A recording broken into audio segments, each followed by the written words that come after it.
Howdy folks, and welcome back to the channel, welcome back to another advanced tutorial episode for War in the East 2. Before you will go too harsh against me in the comments, please be patient because I'm recording this from the laptop monitor, so don't be scared if the resolution looks incredibly reduced compared to all of the other tutorial episodes, as at the moment I don't have any external monitor to help me with the recording. But one of you folks asked me, how do you let's say refit units? Because I mean it's kind of, let's say, it's an interesting and relevant question. So for you guys, I did several experiments. I created one. I took the standard campaign scenario and I created the 410th Motorized Rifle Division, and I tried several options. First of all, I set the unit in refit mode, or I left it in the no refit mode, which is in this case the depleted mode. And then I tried the different options, just to leave it on the map at various distances between a level 4 depot, within range of the HQ. I mean the Army Corps HQ, which was in turn in range of the Army HQ, which was in turn in range of the Front HQ, because I was using the Soviets. And then I tried the same off range. And in the off range, I tried several options. So just to keep the front off range, the Army HQ off range, the Army Corps HQ off range, and then finally also the unit itself off range of the HQs. And as you can see, for whatever reason, by placing the unit either on the map in range and within certain axes of a depot, or off range, resulted in no let's say replenishment. No, how it's called? Replacements reaching that unit. I found it very suspicious, but it could well be that because I was using the ground campaign, it could well be that this was not the best scenario to try and play around with these units. So let's say we can leave the unit next to a depot, either in range or off range, and this was true for both the refit and the no refit mode. And then when I tried 3 other combinations, placing the unit on a depot with the NKPS, I wrote here FBD, but yeah, you know what I mean. Leave it directly on the NSS, the National Supply Source, or leaving it in the Soviet Strategic Reserve theater box worked.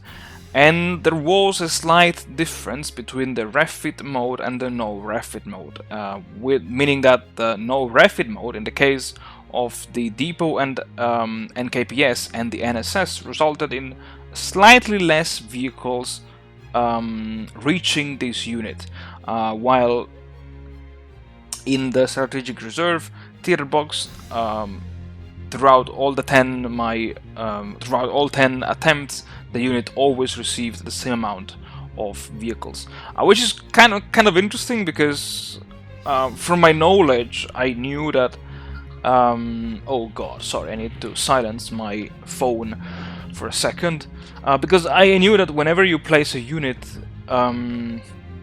in the reserve theater box, this unit will lose all of its vehicles. So either I had really so many vehicles in the strategic reserve that 119 out of let me check how many were. Yeah, we don't see it because the unit is but well, we can try. Let's just place it to 100, just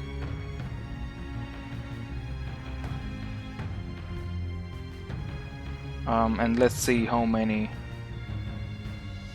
Um,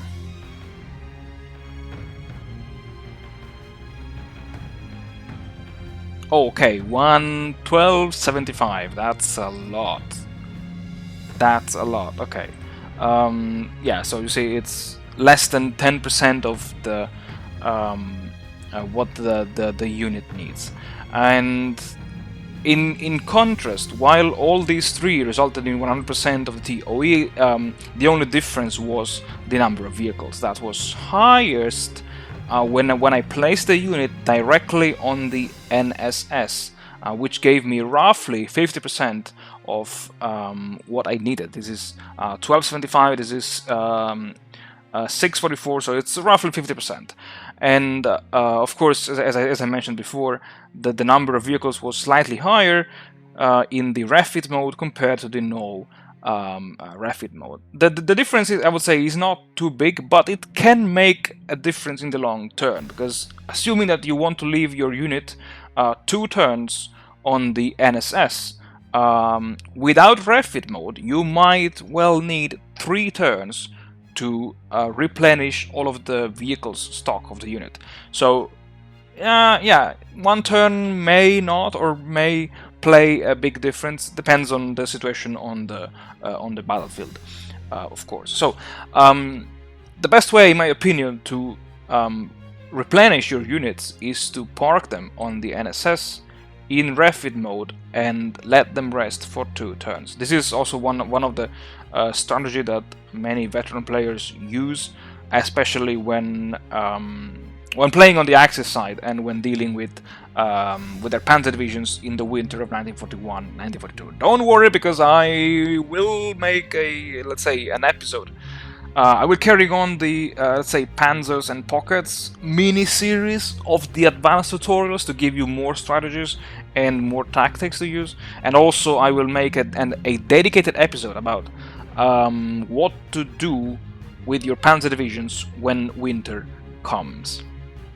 And because, let's say, I also mentioned here the reserve theater box, I also wanted to briefly give you some tips and tricks on how to maximize your theater boxes usage. Now, of course, you have to use the enhanced player theater box control. If you don't, the only theater box that you can play around with is, of course, the reserve, the Soviet and the Axis reserve theater box. You can send your units there, they will be refitted, you can pull them back on the map, and then yeah, you can park them on the NSS in case they're motorized or they need vehicles, 1 or 2 turns, and then they will be ready to go. This, of course, makes the whole, let's say, experience much more challenging, because all the transfers of the units will remain scripted. There is no way that the player can, for instance, as you can see, actually, let's pick the Axis for once, because I know. Yeah, so for instance, the 2nd Panzer Division is scheduled to arrive on the map on turn number 12, and here you see unit transfer is restricted by game option. So you can't really do pretty much anything.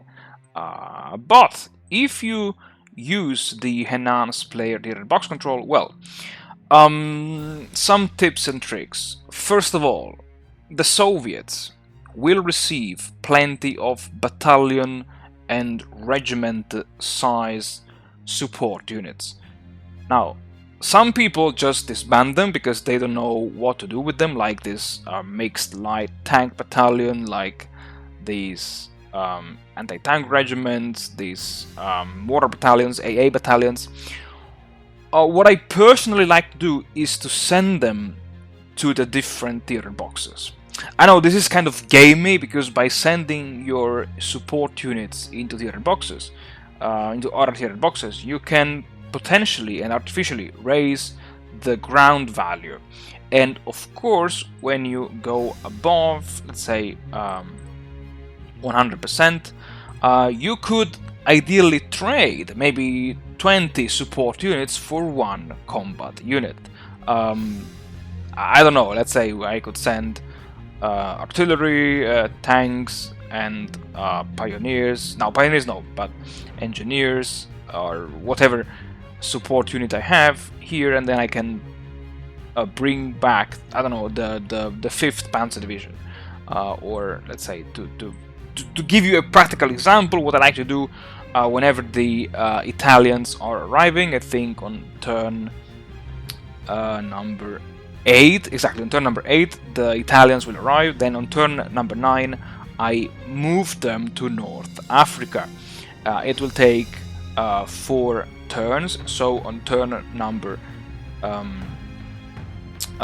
13, I will have enough troops here to bring on the map the 15th Panzer Division. And this is, let's say, one example of trading units. In this case, I'm bringing back Italian units, I send them to North Africa, and then I bring back a much more valuable German Panzer Division, which could have a, let's say, a crucial role on the Eastern Front rather than here in North Africa. Besides sending support units to the theater boxes, one additional trick that you can use is to swap units. What do I mean with that? I mean that whenever you replenish units, the replacements don't have experience, basically. So what you could do is that whenever you have a new unit that has just been, let's say, replenished, either in the reserve or on the NSS, then you can send it, for instance, to the Western Europe theater box. Let's imagine you're sending an infantry division, the 98th Infantry Division. So you send one division here, and you can take another division from the theater box, with the advantage that the division will have more experience compared to the division that you have just sent from the reserve. So yeah, that's these are 2 tips and tricks about using the enhanced theater box control.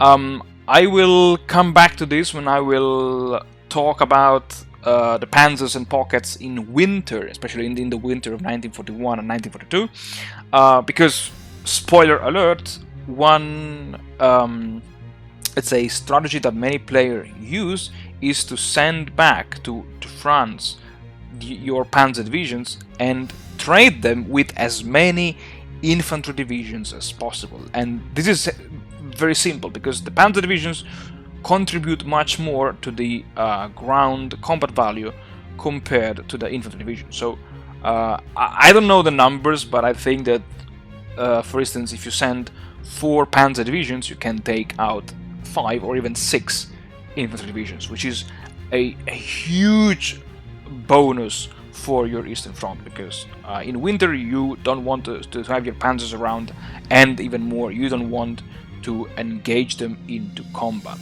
But more of these in the dedicated tutorial. Folks, thank you very much for watching, thank you very much for supporting the channel, I wish you all the best, and well, see you all in the next episode.